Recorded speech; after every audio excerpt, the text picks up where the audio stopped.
All right, welcome to Pewter on Tour. Today, we're diving deep into the heart of Hungary. We're not just here to taste the food, we're here to really understand it. We're going to go way beyond the menu to uncover this incredible story of shepherds, empires, and a single spice that came to define an entire nation. This is the soul of Hungarian cuisine. Okay, let's just jump right in and bust a huge myth.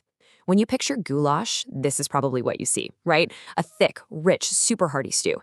But what if I told you that in Hungary, where the dish was born, this isn't goulash at all?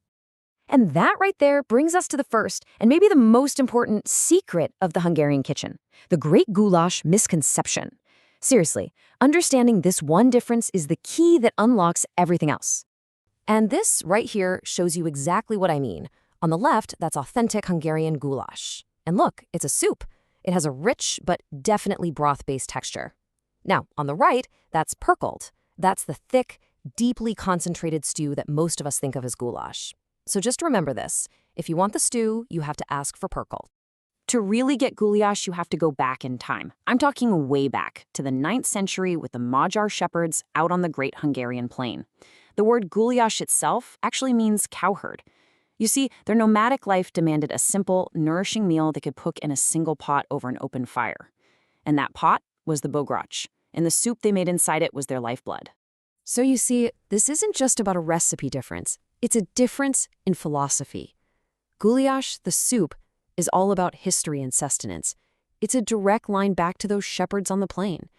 Purkle, the stew, well, that speaks to a more modern, settled cuisine. One that's focused on building these deep, concentrated, rich flavors. Now, of course, you can't talk about either goulash or purklt without talking about the ingredient that gives them their fiery color and their soul, paprika. But here's the crazy thing. This quintessential Hungarian spice is actually a relative newcomer. It didn't even show up until the 16th century, brought in along Ottoman trade routes. So you think paprika is just paprika, right? Well, get this. In Hungary, they officially recognize 8 distinct types. 8. And each one has its own unique character, its own color, its own flavor. And this is where we debunk another huge myth. We tend to think of Hungarian food as super spicy, but paprika's main job is actually flavor. Most varieties, like the famous Édes Nemes or Noble Sweet, are loved for their rich, sweet, complex taste, not their heat.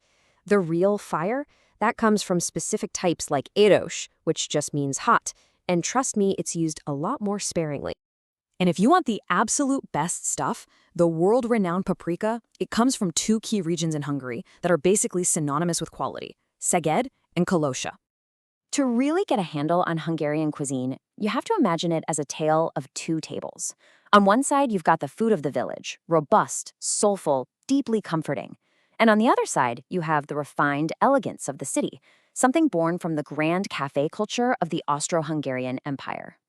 And you can see that contrast so clearly right here. On the left, toltott kaposta, or stuffed cabbage. I mean, that's the very definition of rustic comfort food. And on the right, the Dobos Torte, a masterpiece of precise pastry engineering. Both are totally, quintessentially Hungarian, but they tell 2 completely different stories about the nation's culture. The stuffed cabbage, well, that represents the village heart.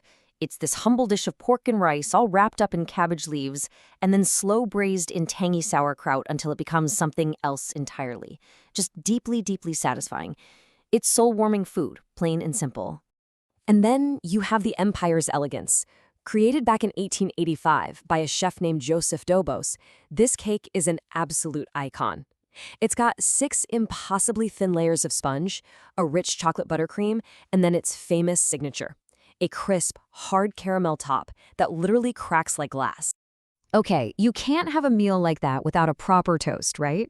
The country has a legendary lineup of wines and spirits, and every single one has a story that's as rich as the food it goes with. First up, we have to talk about palinka, the nation's treasured fruit brandy. Now, this is not just any old spirit. Its production is so important to Hungarian culture that it's actually protected by the EU.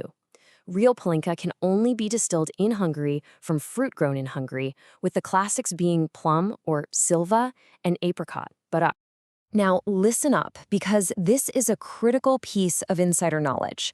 Authentic palinka should never be served chilled, ever. The cold just numbs the spirit and kills all those complex fruit aromas. To get its true, intense character, it has to be served at room temperature. That's what lets the real essence of the fruit come through. And then, of course, there's the wine. Hungary is home to Tokaj Aju, a legendary dessert wine so revered that King Louis XIV himself called it the wine of kings, the king of wines. And for your main course, you've got the famous Agri Bikaver, or bull's blood, a robust, spicy red that stands up perfectly to the bold flavors of a rich perkilt. So, we've talked about the soups, the spices, the spirits, and it all brings us to the core of our journey. What is the deeper truth that ties all of this together? What story is this food really trying to tell us? It all comes down to this. Hungarian food is unapologetically bold. It's a cuisine that's built on time and patience. And above all, every single dish, from the simplest soup to the most elegant cake, is a chapter in this long, incredible story of national resilience. So the next time you sit down to a Hungarian meal, just remember, you're doing so much more than just eating. You are tasting the geography of the plains, you're consuming centuries of history, and you are experiencing the profound resilience of a culture, all right there on a single plate. You know, when you're in a place like Budapest's magnificent central market hall, you can just feel that history buzzing all around you. And it becomes so clear that food is the most direct, and let's be honest, the most delicious way to connect with the very soul of Hungary. So now that you know the story behind the food, the only thing left to do is taste it for yourself. To find all our insider guides to the most authentic restaurants, markets, and culinary experiences in Hungary, just visit us at peterontour.com.